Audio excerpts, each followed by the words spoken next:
Today we have as our special guest, Board of Supervisors, District 1, Rex Scott, and he will be discussing recent county business, including a detailed discussion of the Project Blue Data Center proposal.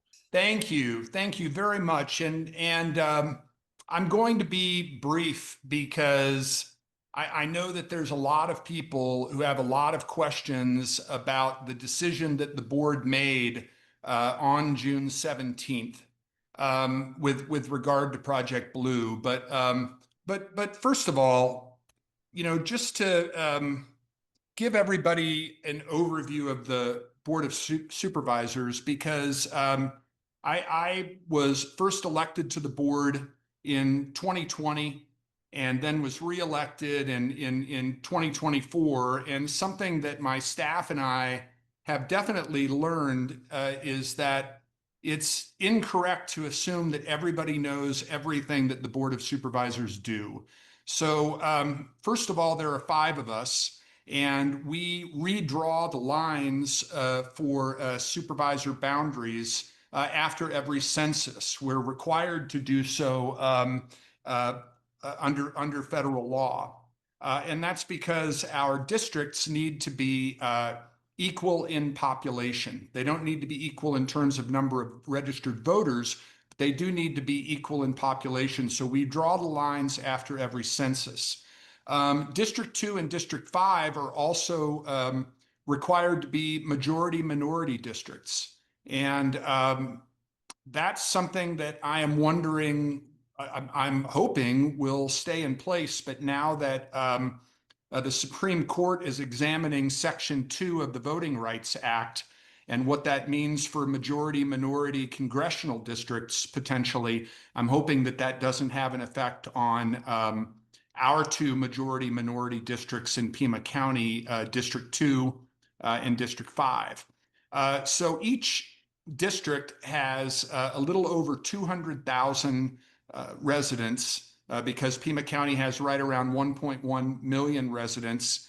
And for each one of those 200,000 people, your supervisor is your voice and your advocate within Pima County government. In terms of District 1, we are pretty much everything north of River Road, all the way up to the Pinal County line.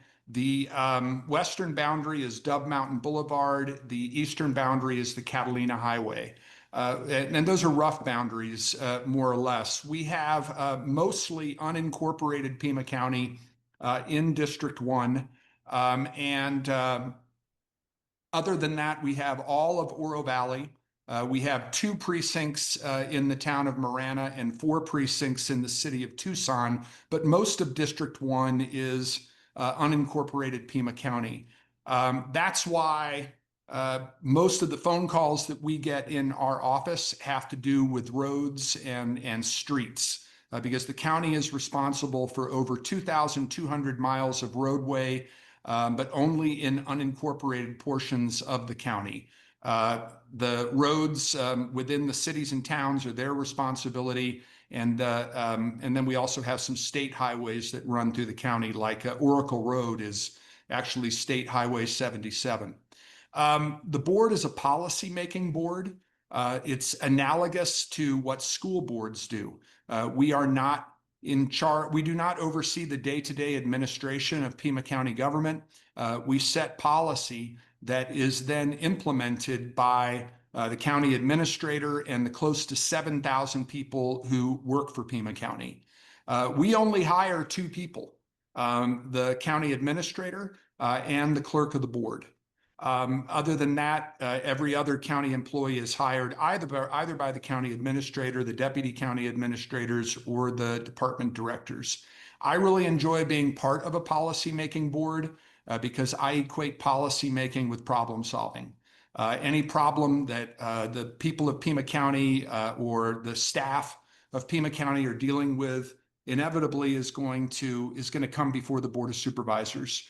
I also like the problem-solving role of constituent service. I have 3 wonderful people who work in my office, and when somebody who we represent comes to us with a problem, concern, or complaint, it's our responsibility to see which department of Pima County can best assist or support them.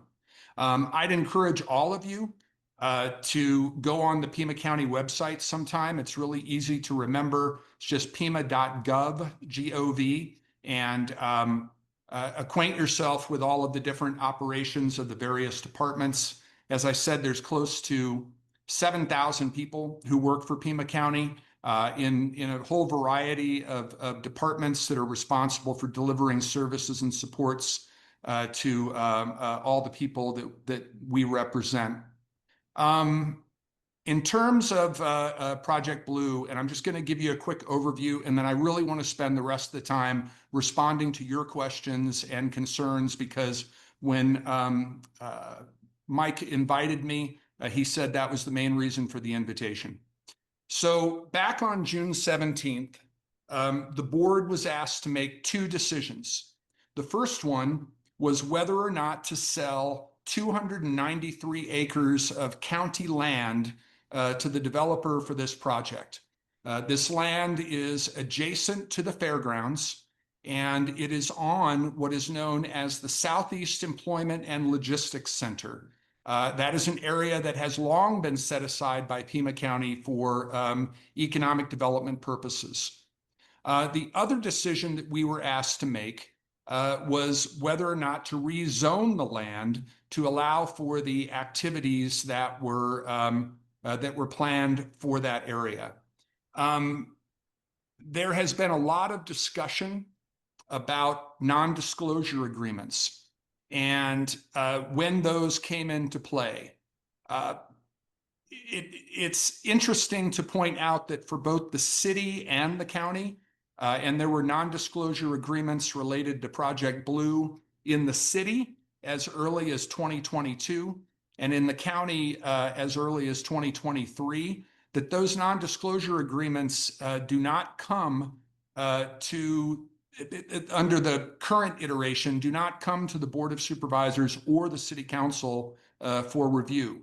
They're entered into by staff, and they're very much a common way of doing business with private entities for governments. Having said that, two of the supervisors who voted for Project Blue and two of the supervisors who voted against it joined together to make a change to our non-disclosure agreements and how we handle them. And I will tell you that regardless of how we voted, and it was the 4 Democrats who joined to make changes to the non-disclosure agreements, regardless of how we voted, all 4 of us, all 4 Democrats, felt that there needed to be changes made to how we handled non-disclosure agreements, because we all wanted more information than we got. So we passed a new policy. It is Board Policy D31.3. And I'll just hit the high points for you. Consistent with Board of Supervisors policy, the procurement director is authorized to enter into NDAs for economic development projects subject to these terms: initial 180-day duration from the date of signing, with an option to extend the NDA duration by 185 days thereafter, subject to Board of Supervisors approval. An additional extension of 1 year subject to Board of Supervisors approval, not exceeding a total duration of 2 years from the initial date, and a confidential list of active NDAs for economic development projects will be provided to the Board of Supervisors quarterly. Those are the main changes that we made. I am only going to speak for myself in this gathering. I never speak for my other colleagues, and I don't talk about my colleagues when it comes to any vote that we've made. I'm accountable for my vote, not anybody else's. If you want to know why Supervisor Hines or Supervisor Christie voted in favor of Project Blue, if you want to know why Supervisor Allen and Supervisor Cano voted no, you can ask them. I really feel like it's important to balance economic development and environmental stewardship. And I feel very strongly that Pima County has an excellent record of doing that. You go back to the Sonoran Desert Conservation Plan and the associated conservation land system. That is, those two items that have been in place since the 90s are really indicative of Pima County's attitude towards balancing economic development and environmental stewardship. And our professional staff would not have recommended to the board that we approve the Project Blue land sale and rezoning if they did not feel that that balance was struck. And I'm confident that the board would not have voted in favor if we did not feel that that balance was struck. I appreciate and respect that. I appreciate and respect the people who oppose the vote that we made, but I want to tell you that I thought long and hard about whether or not it struck that traditional balance that we've had in Pima County before I cast my vote. And I know our professional staff would not have made that recommendation if they didn't feel it struck that balance. I would point out that the professional staff in the city of Tucson also recommended approval of Project Blue to mayor and council. Mayor and council made a different decision, but their professional staff recommended approval. You can see that in their documents. In fact, the city manager was front and center at one of the community meetings, the one at Micah Mountain High School, talking about all of the benefits to the city.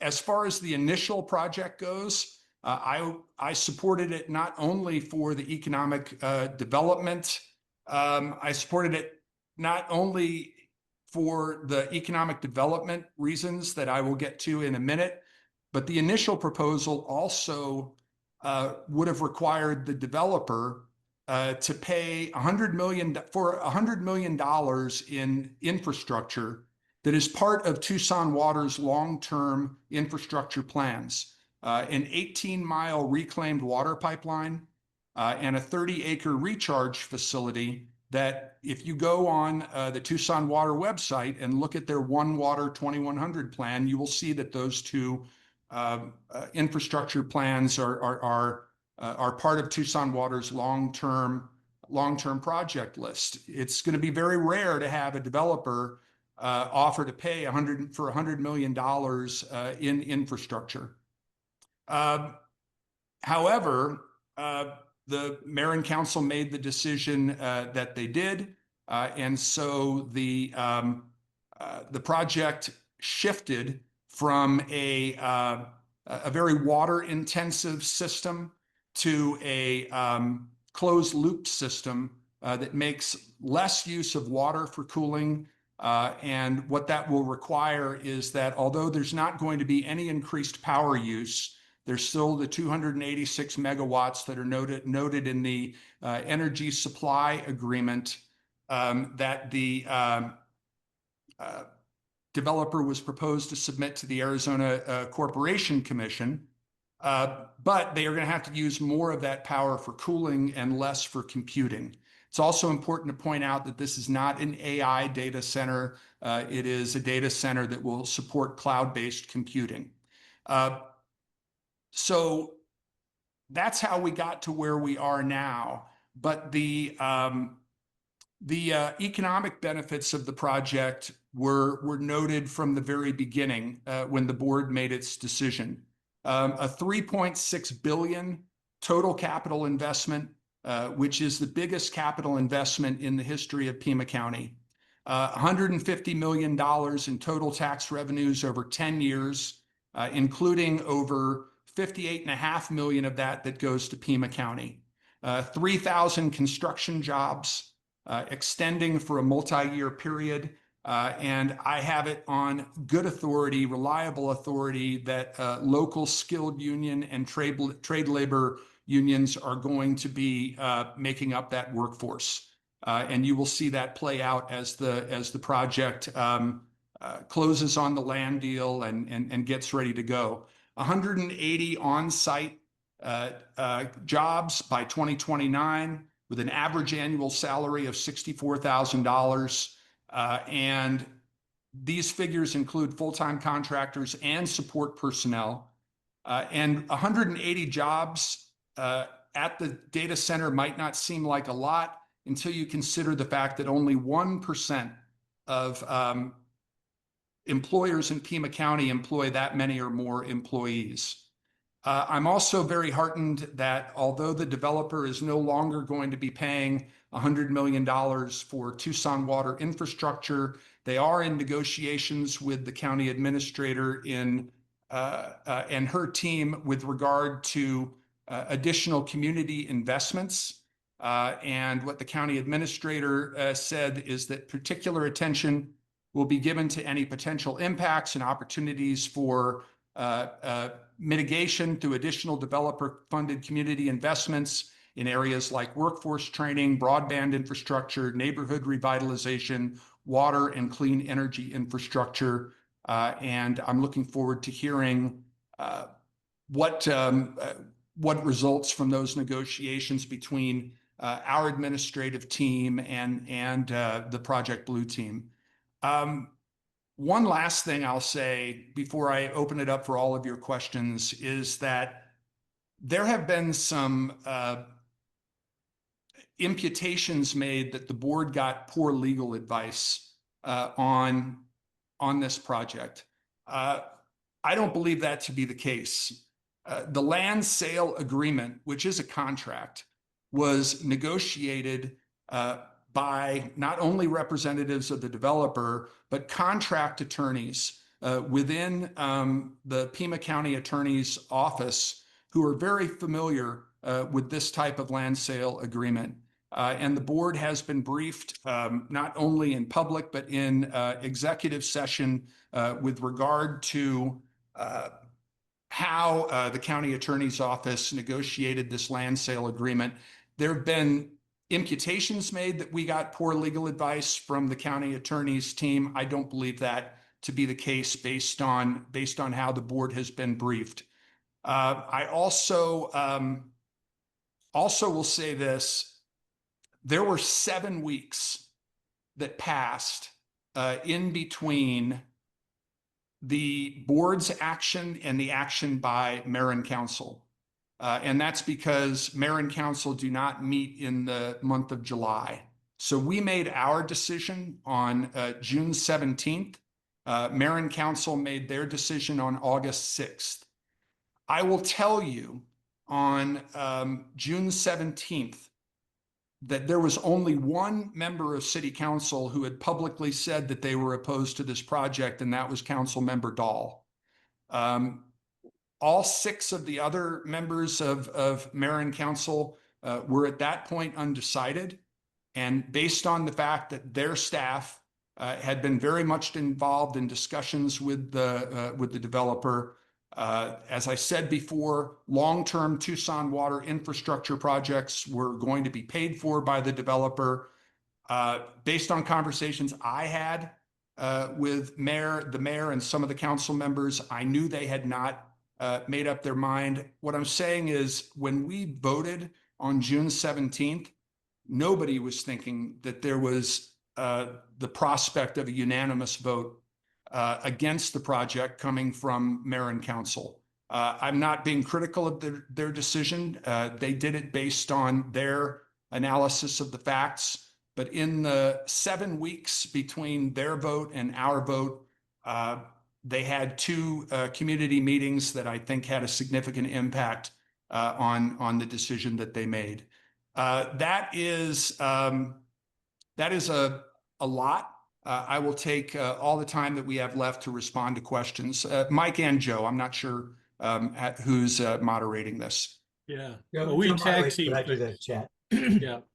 So thanks for Mike for moderating the chat. And if you'd like to raise your hand electronically, go to the last row of the page, click on reactions, and you can raise your hand electronically, and you can ask your question like Rye is going to. Rye, you have a question.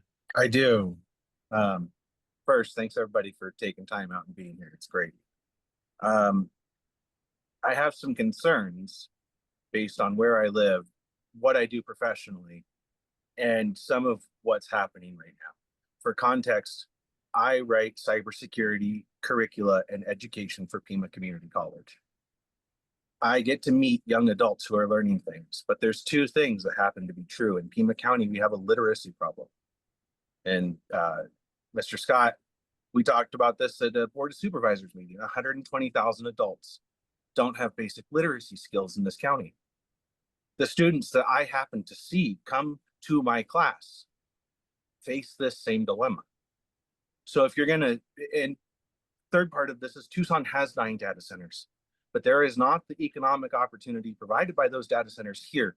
And I'm told this firsthand by our community, and I'm bringing it here because it's a matter of concern that's worthy of sharing. It's worthy of discussion. I educate adults, and I can tell you that the adults here don't have the basics of what they need to even work in this domain. And I think that we can look at the things that Pima County has done that are right, like RTA. Houghton's a great road until it isn't. And there's economic opportunity. If I could ride my bike from my house to the bike loop, but I'm completely excluded from it. Thanks for your time and thanks for listening. Okay, Barathan has his hand up. Hello. Thanks for being with us today, Rex. I have at least 2 points to make, but I want to make the major one first. I have an ask of you, and that ask is essentially around the point you made about liking policy making because it's problem solving. So here's a problem. I'm on the board of the DGT, by the way. Following the City Council's rejection of annexation, the public documents on Project Blue's promises have become irrelevant. You have made a series of points today about things that are under negotiation, but we need to see more of it before we can draw any conclusions. So the rest of what I'm going to say is not based on what you just said, if you don't mind. Beer has now made a separate deal with TEP for the data center's power. The power generation required for those air-cooled systems or for regular water-cooled systems in itself requires an enormous amount of water. And that is something that has been severely understated in practically all of the documents so far. And believe me, a lawyer friend of mine and I have gone through practically all of the public documents and submitted what we have written also to several of the mayor and council members. Studies show that data centers also significantly raise electricity bills for local consumers. So without guaranteed net positive water in real terms, the whole of Pima County will face a severe water crisis. As retirees, many of us rely on our homes as key assets. And as the water table declines, businesses like Raytheon may leave, and the university could lose enrollment due to rising costs. Water scarcity will leave many of us retirees stuck at homes that we cannot sell and higher costs of living as well. So here is my question. Will you please act now to push ACC to reject the TEP deal? Tucson's future and your legacy depends on it. And this has nothing to do with any of the things that you have told us that are under negotiation, because in all of the things that we have seen so far from Beal, very little of it is shall I say, truthful. So your ask is that I request that the Arizona Corporation Commission not approve the energy supply agreement? Yes, sir, it is. Well, that would fly in the face of the vote that I took in favor of the land sale and the rezoning. So that is not an ask that I'm able to follow up on. But that doesn't mean you can't change your mind. Well, I'm hopeful that they approve the energy supply agreement. The project is not going to go forward without approval of the energy supply agreement. It's a requirement because there can't be any impact on current ratepayers, and that's why the energy supply agreement is part of the. And is that something that we can all look at in detail and comment about? Have you made comments on it? I've not made any comments on the record for it, no, because I think it would be implied, given my vote on June 17th, that I hope the Corporation Commission approves the ESA. So you're not going back on your choice made in June 17th of last year? No, absolutely not. All right.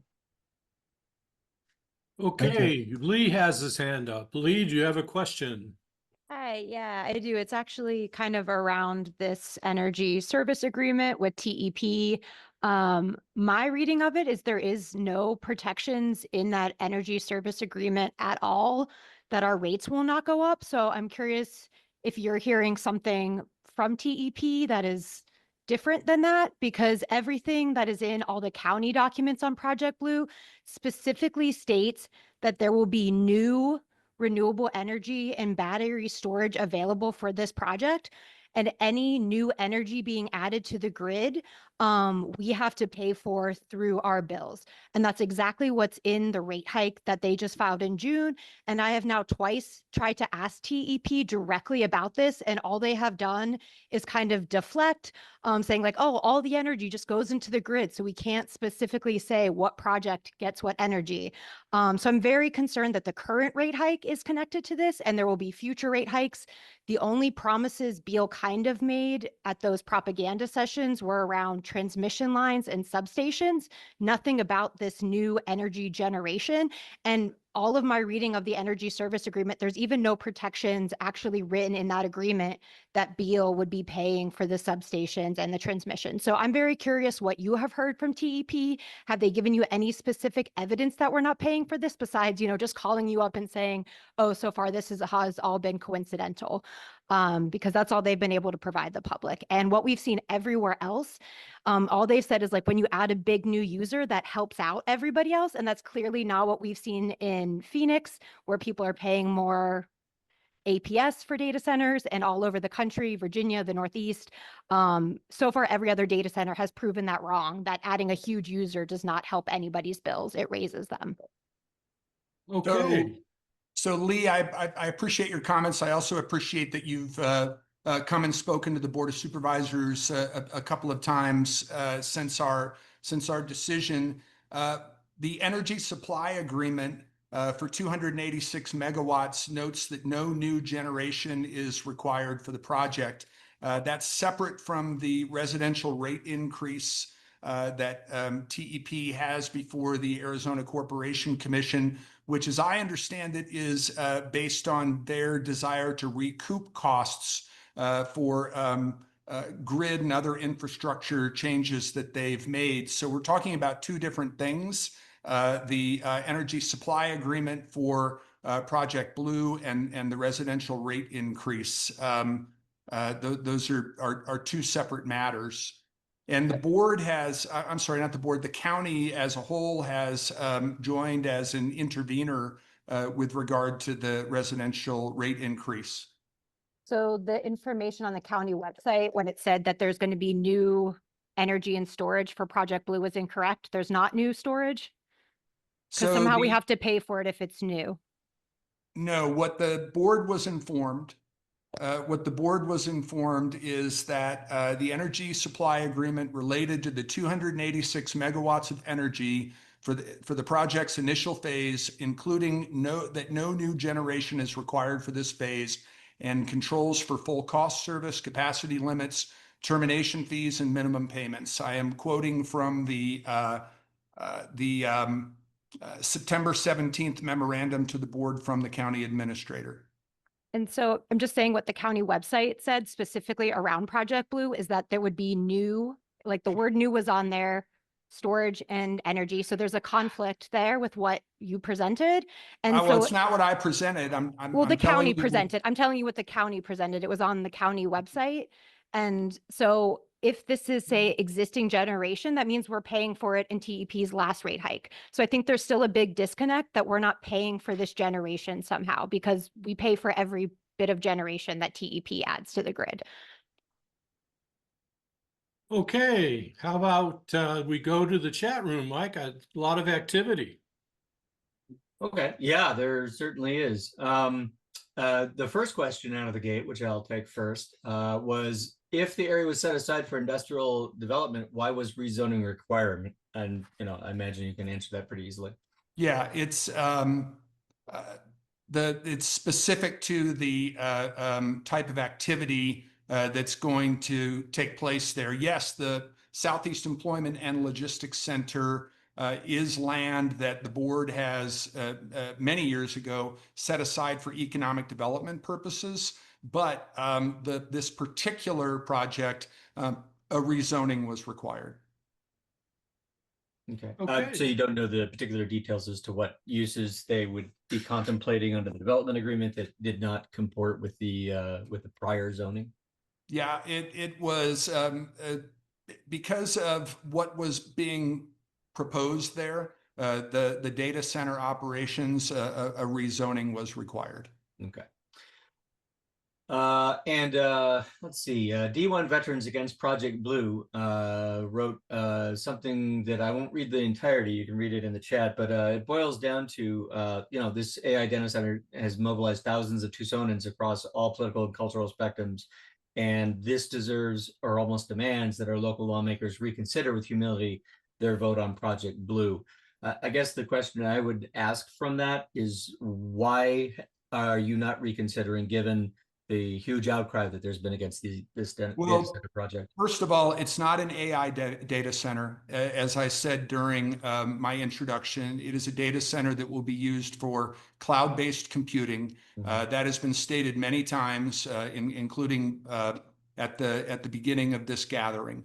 Let me just interject here. There's a later question. What's the difference between an AI data center and a cloud data center? And it's that the AI data centers run hotter because they use processors that are, notoriously very, very hot, and so they require more cooling than a standard cloud. Right, and my understanding is that the data centers that Davis-Monthan Air Force Base is looking into may well be AI data centers, but the one that is going on the land that we sold and the one that is being proposed for Marana, my understanding is those are both cloud-based computing data centers. So with regard to the question, why am I unwilling to reconsider?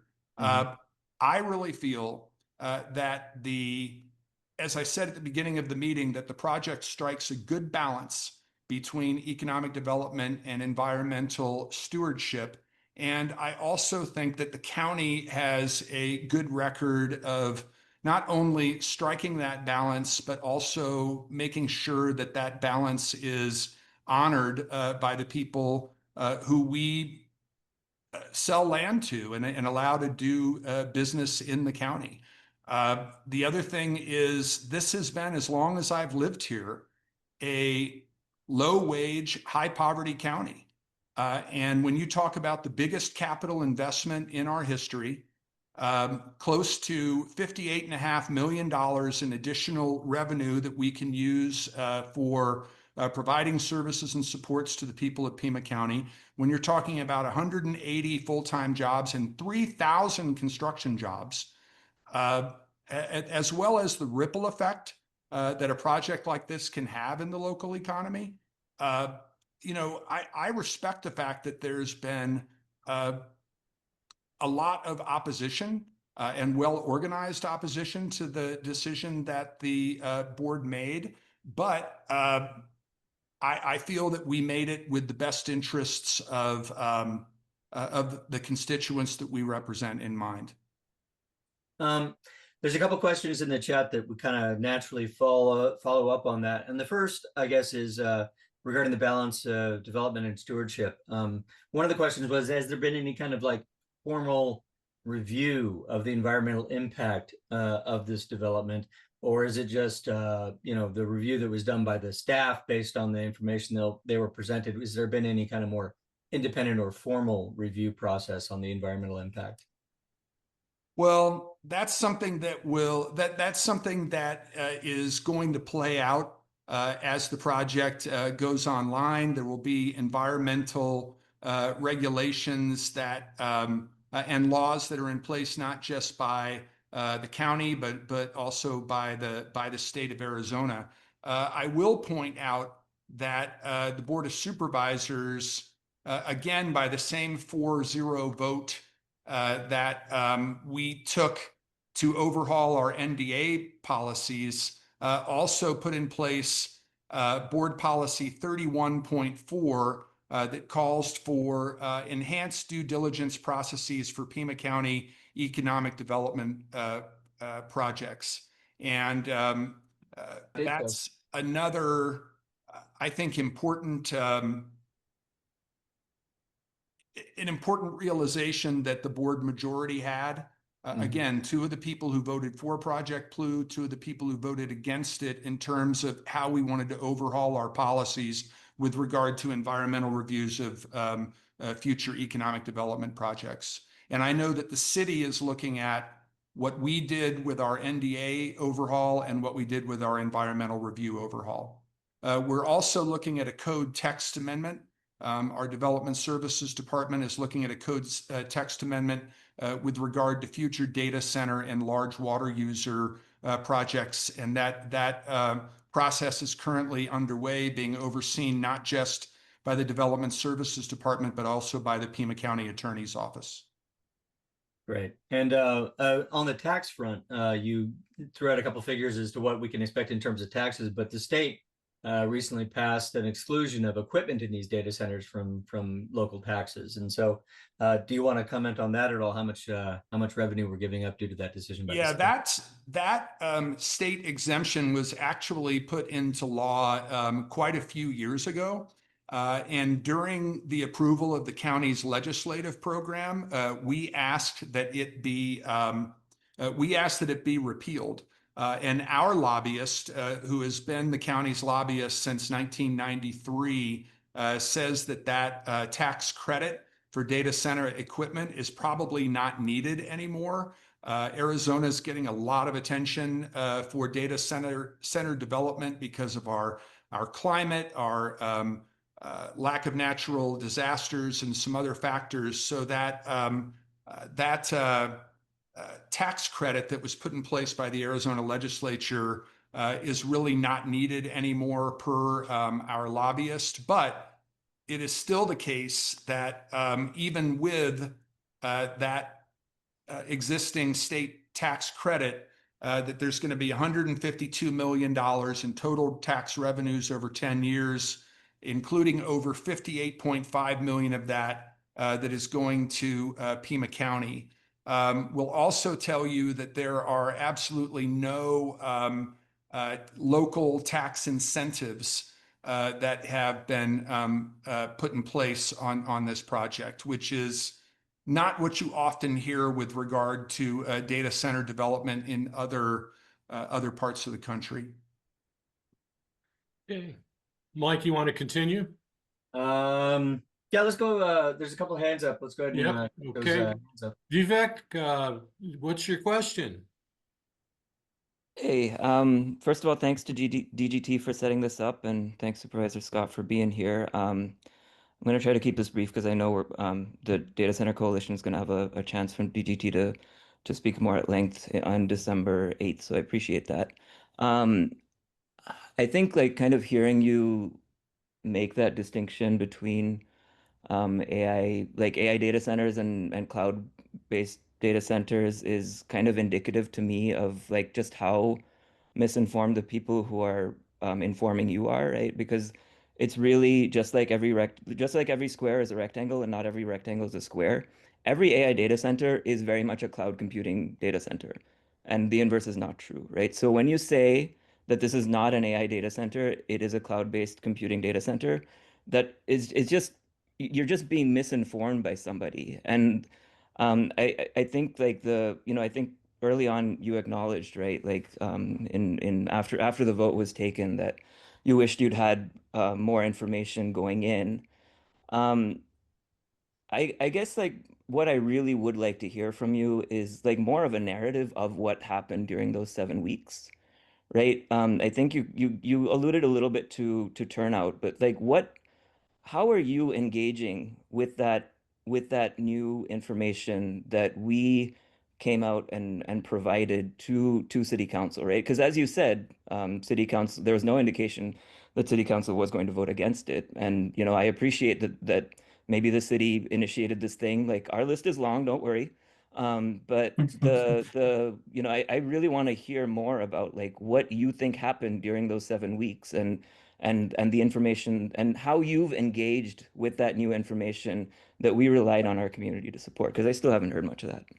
Vivek, I really appreciate the question. And if you and anybody else in your coalition wanted to contact my office and set up a time for us to meet one-on-one, I would welcome that. I haven't had that request from the No Desert Data Center Coalition come into my office, but I'd be happy to meet with representatives from your group anytime, and we can have a long-ranging discussion, longer than we're going to be able to have with DGT today. I think what happened during those 7 weeks certainly had a significant impact on the ultimate decision that was made by mayor and council. I mean, they all but said that on August 6th. Yeah.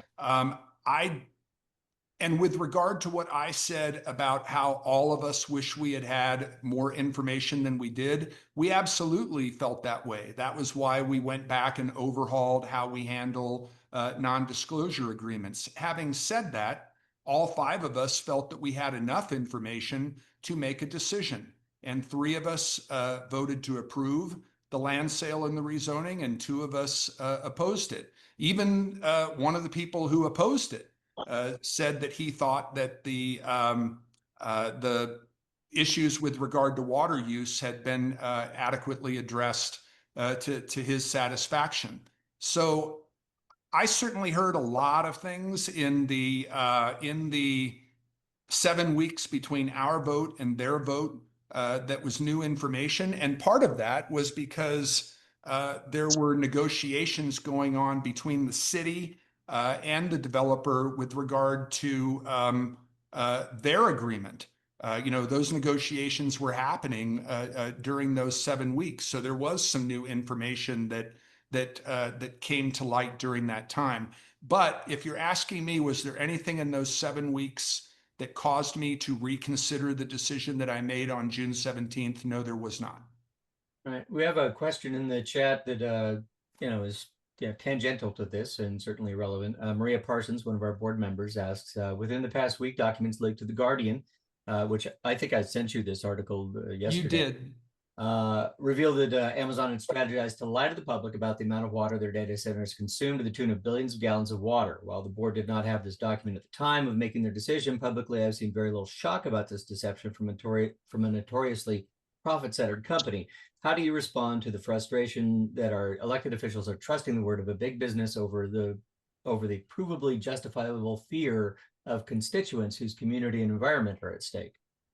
So the purchase sale agreement is a contract, and there are stipulations within that contract that the developer has to meet, that the county will oversee. I believe that article was related more to claims about Amazon writ large. All I can deal with is what's happening here in Pima County. And the 2 decisions that were made by the Board of Supervisors. Okay, how about we go to some hands? Julie, you have a question. It's not so much a question. First of all, thank you so much for hosting this, and to Chairman Scott for being here and being willing to talk to us. Can you hear me okay? Yes, Very ma'am. well. Okay. I know that there's certain things regarding being able to leave the contract. That's something you probably cannot answer. I do request, and I know you also cannot answer this, that you simply let it expire. And I want to give you a definition of a term to think on. It's epistemic humility. It's the intellectual virtue of recognizing that one's knowledge is limited, provisional, and may be flawed. It involves acknowledging that understanding is filtered through personal biases and prior beliefs, and requires being open to new evidence and perspectives that may require revising one's beliefs. I think that this is something that the county can adopt now. I know they might not be able to say anything about leaving the contract legally. Although I'm not an attorney and this isn't legal advice, I know that that could incite preemptive breach. So you couldn't say that even if you wanted to.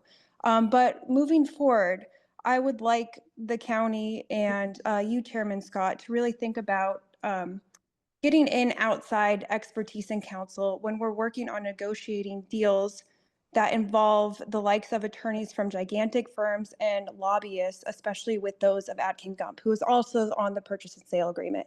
I know you rely on the attorneys to give you all the information, but I think there is some information even our county attorneys may not have fully had. And I think it's more about the slant of the deals than anyone doing anything wrong in the county or the city itself. So I hope that we all can learn from this. And again, I know you can't say anything.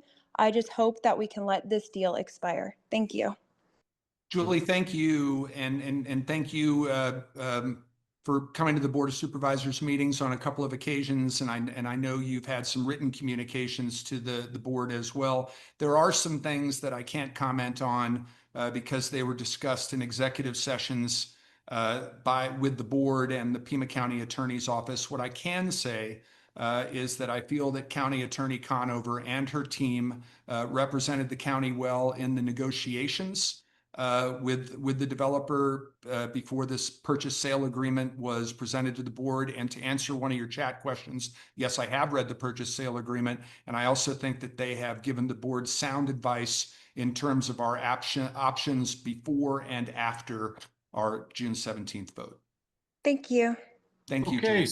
Sandy, you have a question. Actually, I have a relevant one from Dr. Sarah here in the chat. Okay, 1 second there, Sandy. She says, how do you explain or account for, have you considered the dozens of data center horror stories from multiple other municipalities and counties Yes. that have propped up, over the past year or so, not only the water usage and electricity usage, rates going up for ratepayers, but also the sound impacts. People who live near these properties, oftentimes experience, sound issues to the point that they have to move out of their houses.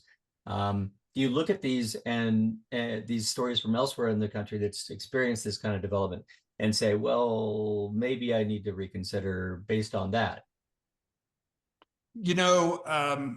I am the chair of the board, and there is a board regulation that was put in place before our board was elected that says that the chair of the board is to be briefed on any economic development project, any significant economic development project that is likely to come before the board. So when I became the chair in January of this year, I was briefed on the fact that what we eventually knew to be Project Blue might be coming before the board. And my first questions had to do with water and power use, because I was familiar with how those issues had come up in other communities, not just in the United States, but around the world.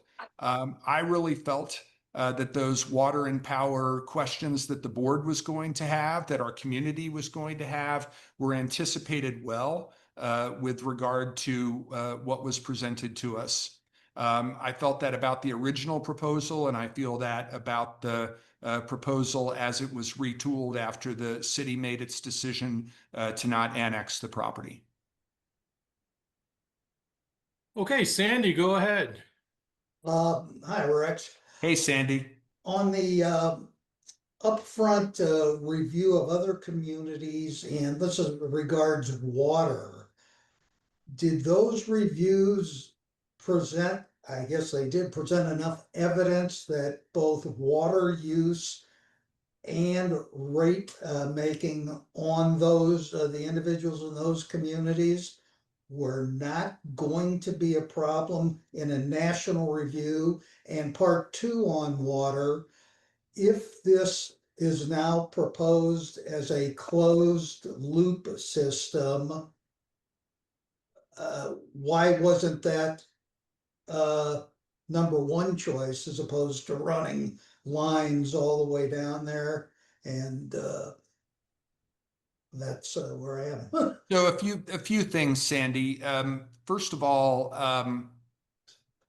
consulting with other jurisdictions is part of what we're doing with the code text amendment that is currently being considered with regard to future data center projects and other large water users. And there are cities in Maricopa County and the town of Marana within Pima County that already have similar amendments in place. And that's where we're doing the outreach, is to those communities around the state that already have similar laws in place. The reclaimed water line that is part of Tucson Water's long-term infrastructure program is no longer going to be paid for by the developer, and the cooling for the project is not as water intensive as the original was. I will say that that reclaimed water pipeline, had it been built by the developer sooner than Tucson Water wanted it to be, was also going to serve the city's Los Reales Sustainability Campus, which currently uses 100 million gallons of potable water a year. And that was another benefit that I saw from going with the original project. I hope I was responsive to your question. It had many layers, Sandy, like your questions always do. Yeah, just one other little add on here. Okay, the idea of $100 million to subsidize other Tucson or Pima County municipal use, and maybe even future subdivisions down there. When that appeared to use so much water, I mean, they didn't come up just with a burst of inspiration on the closed. No, those are Tucson Water That was projects. a cheaper way to go early on without such intensive use of water. So, I mean, it seems strange that they wouldn't go for the let's get this done in a cleaner manner. Well, they were in, at that point, Sandy, they were in negotiations with the city. And as I said, those two projects, the 18-mile reclaimed water pipeline and the 30-acre recharge facility, are part of Tucson Water's long-term infrastructure plan. So those are not projects that were proposed by the developer. Those are projects that were asked for by the city if they had agreed on annexation. There are Tucson Water policies that have been in place since the early 2010s that say that the only people who can have access to Tucson Water are entities that are annexed into the city. And, that's problematic when Tucson Water's service area extends from Corona de Tucson all the way up to the village of Catalina. So there have been previous users who have requested access to Tucson Water, both residential and commercial users who've been denied because they weren't annexed and they therefore had to turn to groundwater.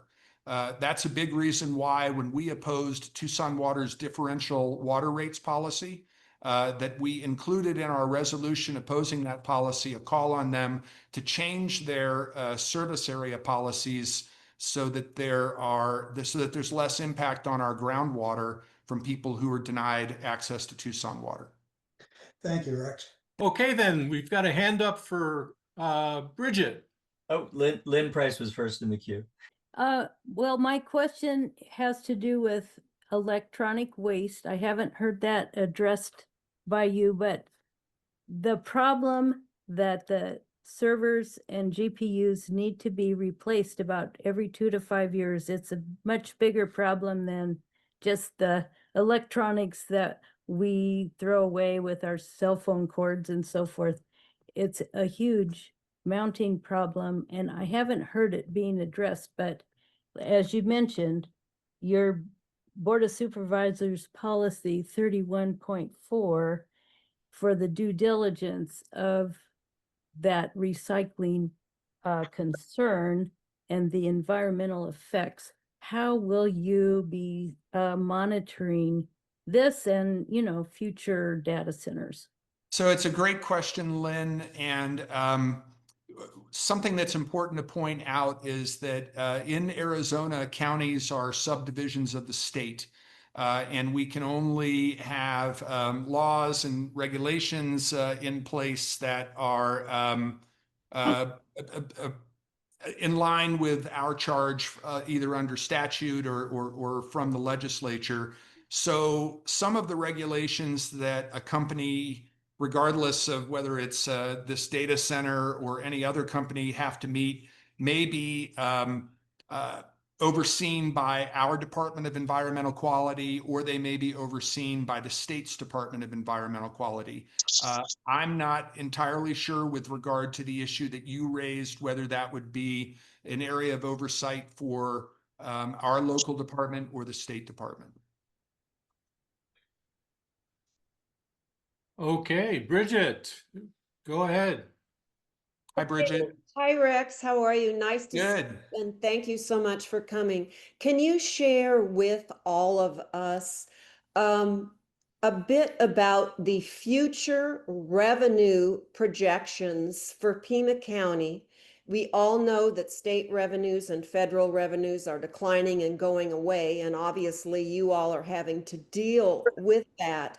Yeah. And so give us a projection over the next few years. And you did talk about how Project Blue could benefit some of those declining revenues, but can you just share some of that?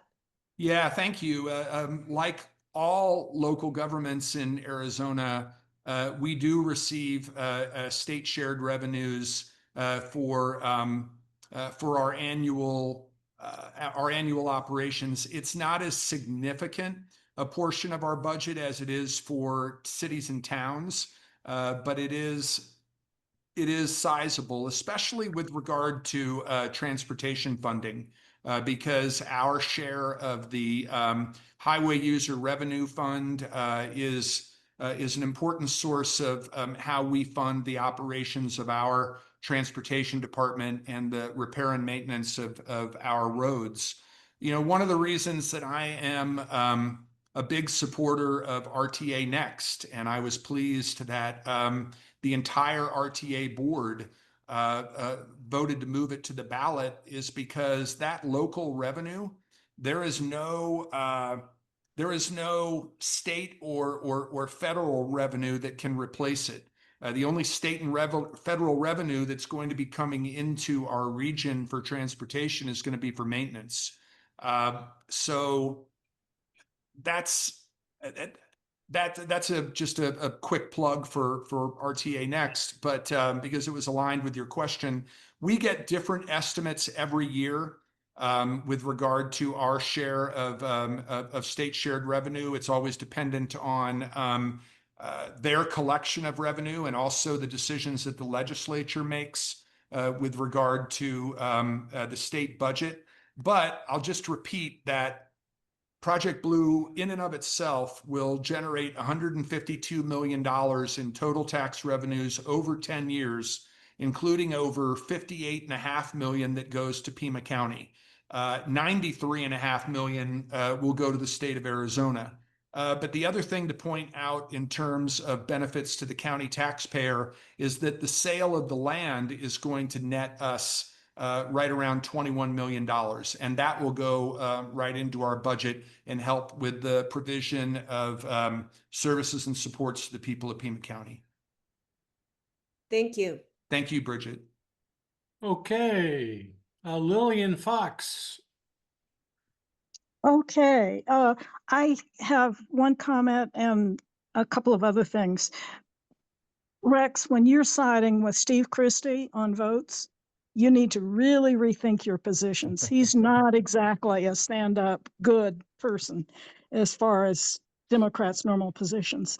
The other thing, in the chat, there are a lot of conversations about expiration date. Does this agreement even have an expiration date? There is an expiration date, Lillian, with regard to when the land sale has to be finalized. It is, I believe, in the spring of 2026, but, oh, Julie, thank you, June 16 of 2026. I'm expecting that the land deal will be closed sooner than then. Also, I don't think there is a partisan component to this decision. The 4 Democrats on the board split on the land sale and the rezoning. But I don't think this was a Democrat or Republican decision. I think it was a decision that each supervisor made based on based on their analysis of the facts. And Vivek just said that opposition is pretty bipartisan too. We had some folks who are part of our usual MAGA contingent of call to the public speakers who came in the last two meetings and had some criticism for our vote, including one of them who directly addressed Supervisor Christie. Okay, I've been going through the chat here, and I think I've distilled a I'm couple not, of questions. I'm not done. Oh, sorry, Can Lily. I- Go ahead. Yeah, you held no public hearings and you had very little information when you voted to approve this. Nikki Lee is on the city council. One of the first things she said, because her background's in AI, she would never vote for this proposition unless there were answers to 20 questions. You approved this with no answers to anything, with very little information.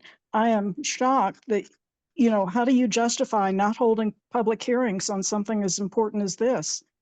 We did have two public hearings, one in front of the Planning and Zoning Commission and one in front of the Board of Supervisors. And unlike the two community information sessions that mayor and council scheduled and then delegated responsibility for running to their staffs, everybody who wanted to speak in front of the Planning and Zoning Commission and everybody who wanted to speak in front of the Board of Supervisors had the opportunity to do so. I still think almost nobody knew about this until it came to the city. That's when people went wild. And when Nikki Lee had her list of 20 questions. We had, if I remember correctly, Lillian, we had over 60 people come and ask for the ability to speak before the board. When we had our hearing, when we voted on this, you have to have a public hearing before any rezoning. And we had a significant number of people there and everybody had the opportunity to speak. Okay. I got a couple of questions from the chat I want to get Yes, Excuse me. So one of the big issues that's come up in the chat is later phases. We understand that, the first phase, they say the 235 megawatts is covered, which I find kind of specious because, no power company runs with 235 kilowatts of slack. So I question that to begin with. But a lot of people have a lot of concern about later phases because this is just phase one. They could have a whole lot more data centers on that space than just what is proposed for phase one. And a lot of the consensus in the chat is that TEP has already promised that what they're going to be doing is building new gas turbine generators using fracked gas in order to power those additional needs. Do you know anything about those later phases? Is there any agreement in place about the later phases and where the water and power is going to come from for those?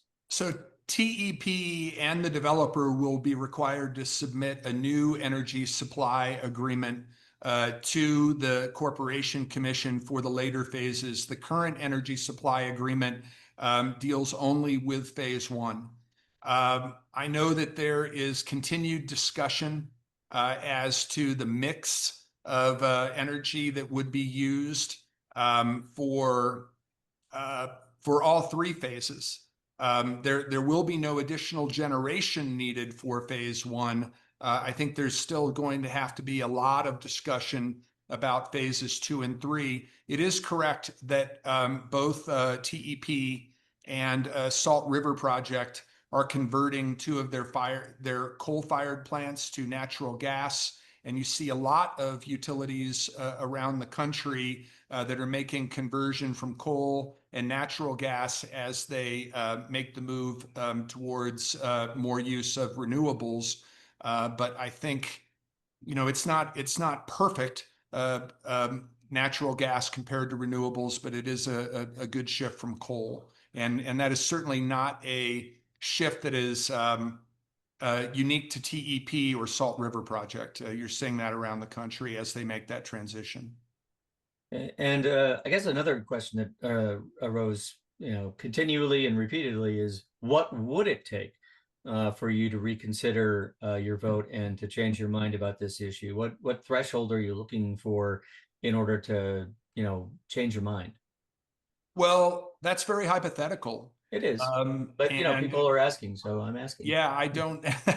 You're just moderating the chat. Yeah. I don't know how to answer that. It's always hard to answer hypotheticals. I just and nothing has come up to this time that would cause me to reconsider. I'm not sure how to answer what is essentially a hypothetical question. The only thing that and again, a sales purchase agreement is a contract.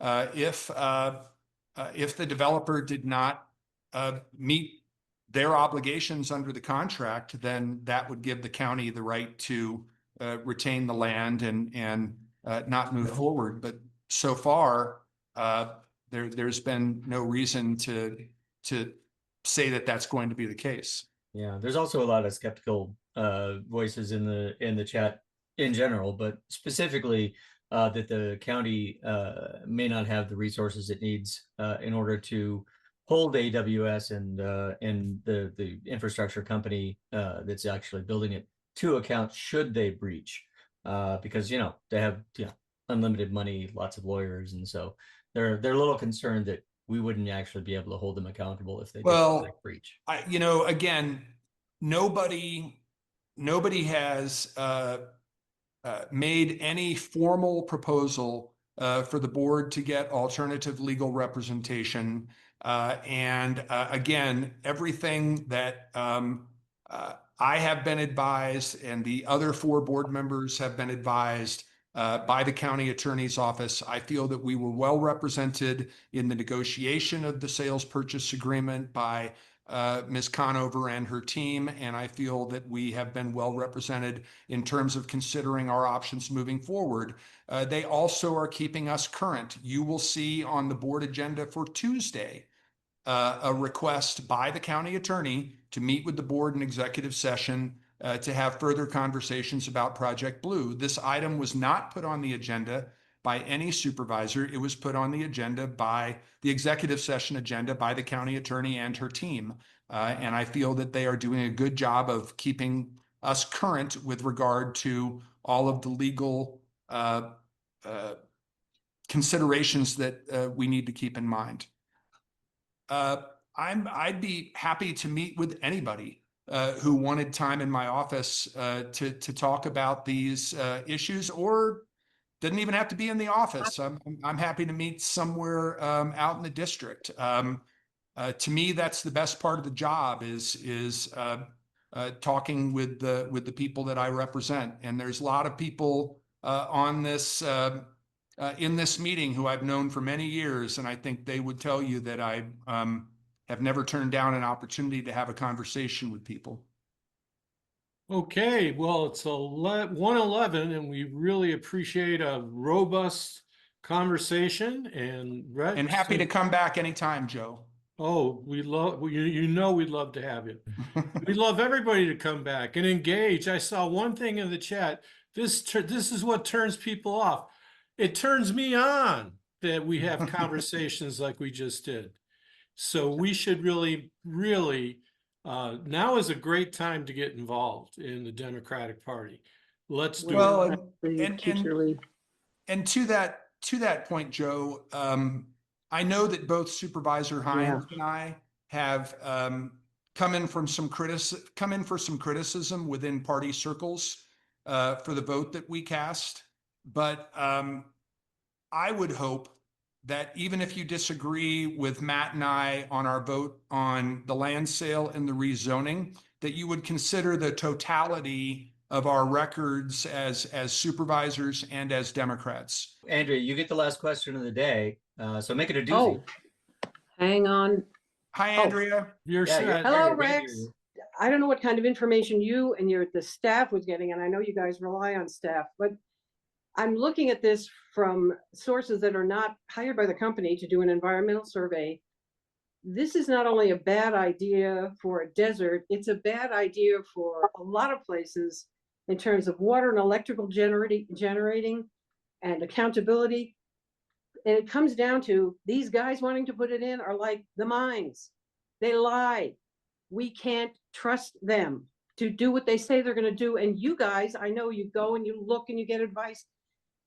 I'm seeing stuff that I don't hear from them about the effects on the area that they're in. There are people that are water experts now trying to figure out how to keep getting water to my tap in the future. This is a bad idea. And I do have a question. And of course, we're at the end.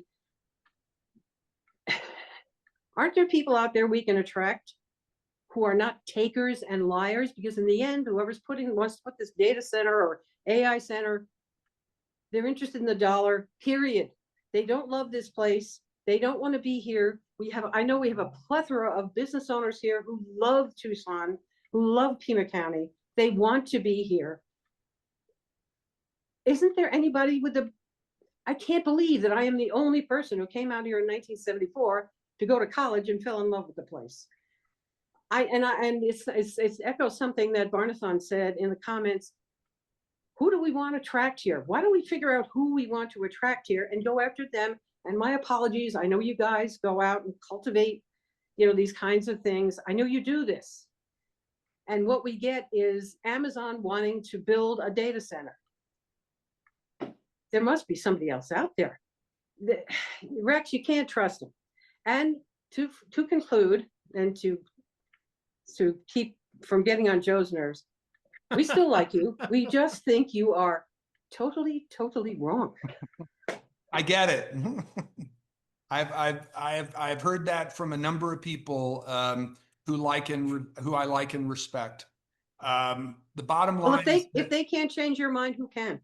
The bottom line is this. Yes, I get a lot of input and advice from staff and from the people I represent. Ultimately, I have to defend my own decisions and my own vote. I took some opportunity to do that today. I'm willing to continue doing that.